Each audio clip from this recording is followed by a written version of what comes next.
Apologies for the break in the previous video. My camera broke, which was weird, so I had to restart it. This is the Dell Latitude C600, which in my previous videos I said was dead. And if you've watched episode 2 of Let's Fix It, you would now be pretty aware that the whole thing actually works now. It does still need a battery, it does still need the NIC card, and it does still need a hard disk. But aside from that, it does boot perfectly fine. There's nothing wrong with it. I have tested it multiple times, and it does still boot up every time. It is missing the little fan for the GPU, but I am planning on bodging an adapter together, which will just siphon power off the CPU fan rail. So when the CPU gets hot, it'll turn the fan on, and it'll also turn the GPU fan on, so that the GPU will be cool, as well as the CPU. So it's a much better idea than just soldering components onto a voltage line that probably isn't connected anywhere, so it'll help. This has no hard drive. This is about all it can do, and it'll also go into setup. The battery in it is dead. I should probably consider ripping it out, but for now it's not leaking, it's not doing anything inappropriate, so yeah, that's all this really can do in the meantime. I mean, the CD drive I think that came with this is dead. So, well, it works, but the laser might not be working. I don't know, I'll have to test it when I get a hard disk for it. But yeah, for now, this is all it can do. Yeah, so I shall now come back with another system on the desk. This is the RM GT8000, which, well, it's had its fame, not on video, but in my life, as the most irritating computer I've ever had to find drivers for ever.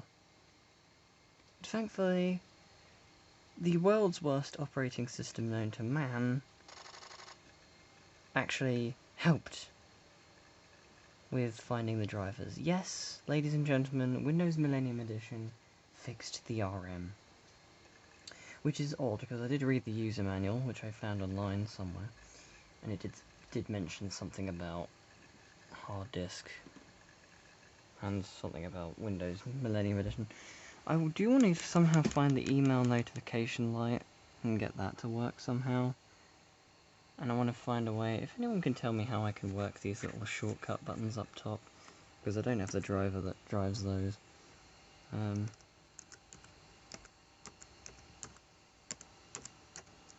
Just sign in.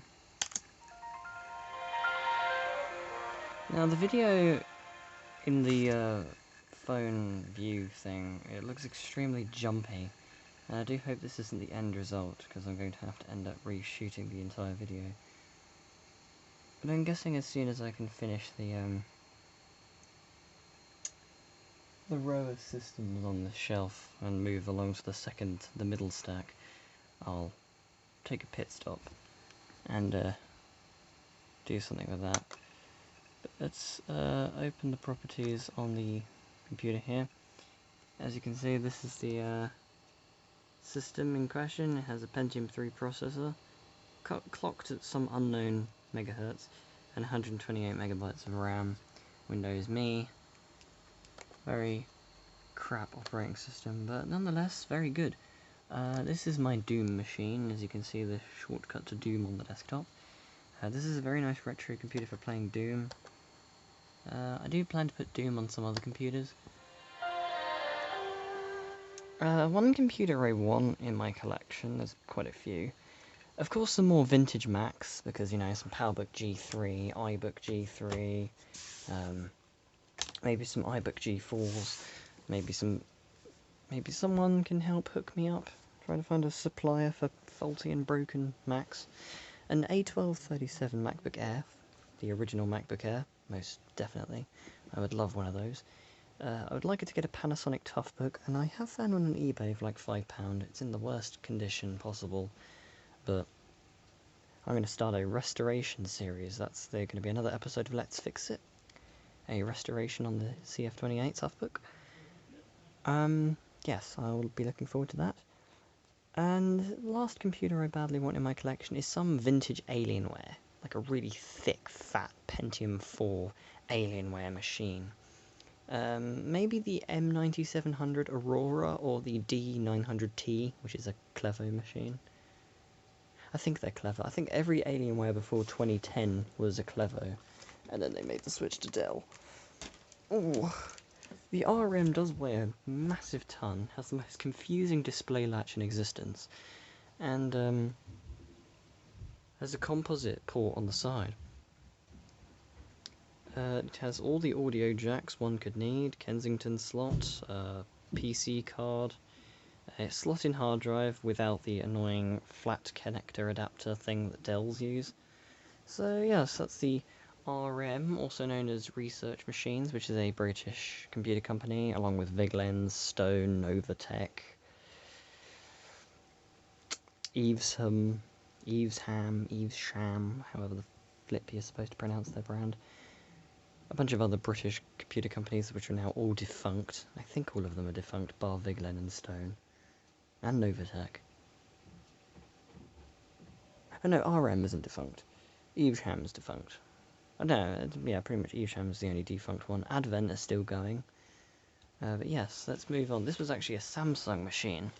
It's a Samsung GT8000. So those will be found in possibly Japan, Korea, England, other countries, somewhere. You'll only ever find the RM variants here, in Britain. This is the only one I know to exist, so I might be very...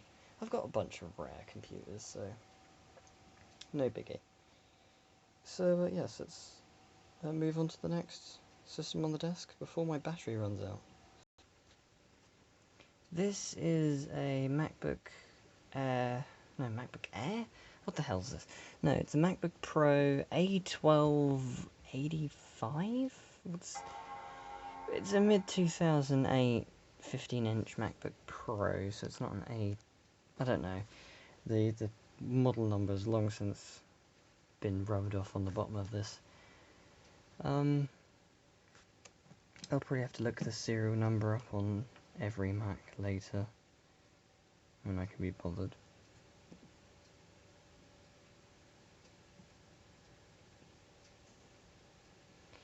But yes, this is my main Mac. I do everything on this Mac. I used to have an A1278 that I did everything on, but that's just too old now. Well, in fact, this is too old as well, but I use this for more powerful applications. No, hang on, I don't think the A1285 or whatever the model is. Hold on, let me type the password. As I was saying, I don't think the A1285 had a single fan, because this only has one fan in it, and I think the one with GPU failures, the 2011 model, or 2010, the ones like that, I think, no, they're 17-inch models. Yeah, I think those had 2 fans in them. This only has 1 fan, because this is the 15-inch model. Of course, it has to open a bunch of crap applications that I don't need open when I'm really just testing it. This takes forever to boot now. Probably because I stole half the RAM and shoved it in that ThinkPad. That probably might be why. Ah, shucks. I'll find something else for it. And as you can see, this is not relevant, but down there is my Dell GX280, which will be an episode of Let's Fix It, because I need to fix the power supply, and you can probably see in there a motherboard and a graphics card. Now I'm going to keep that system a mystery. I'm not going to tell you the specs of it, I'm not going to tell you what GPU it is, I'm not even going to tell you what the brand of the system is, because there is no brand, it's a custom built machine. I'm not even going to tell you what OS is on the hard drives, because even I don't know myself. So, this will be an exciting one. I will be looking forward to it. Let's just close that. No, I don't want that. No, go away. Yeah, so let's open about this Mac. It's running OS X El Capitan, and it's a MacBook Pro 15-inch 2.53 gigahertz, mid 2009. So if anyone knows the model number for this machine, I wonder. Built-in display, no. Storage, memory, support, service. No, it doesn't tell me about the model number.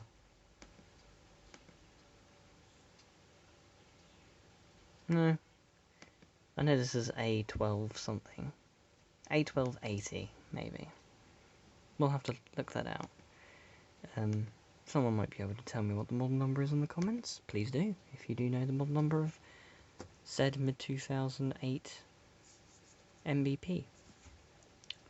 So that's another Mac I have on the desk. I have quite a few Macs. I have 4, I think, 4 MacBook Pros and a PowerBook, which sadly is still in really bad condition. I can't do anything about that right now. But I will fix it very soon. I just got to find a display cable for it. Thankfully, someone on what's the 68k MLA forums has got spare parts, which should fit my 140. Thankfully, the bezel's still intact, so I don't need to steal the bezel for 180 or whatnot, because the bezel's fine, which is helpful. The display doesn't work because it needs recapping, which I am still focusing on ripping all the caps off with a pair of pliers. There's my newly repaired MagSafe charger, which has done me a treat. It's only finicky on one MacBook, but that's because the battery was loose. Oh, that's heavier than the RM. We've got the Leaning Tower of Pisa. Leaning Tower of PCs. Yes, I shall name it that now. Maybe this should be the thumbnail. Yes, I'll use this as a thumbnail. But yes, that was, I think, nearly all of the systems. There is one more system on the desk, and then we'll leave it there and come back when my battery's at a bigger charge. This is the Compaq 610 notebook. This runs Linux, I think. Well, of course, why do I think? Of course it runs blimmin' Linux as its primary OS. Now this has 2 operating systems. Nothing has really changed, so I'll only boot into XP, because that's the only thing that's important here.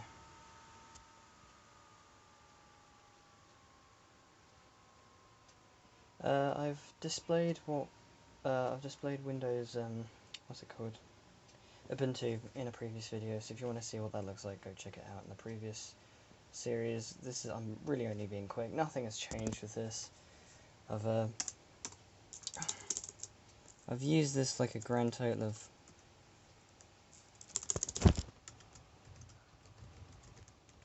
I've used this like a grand total of 3 times.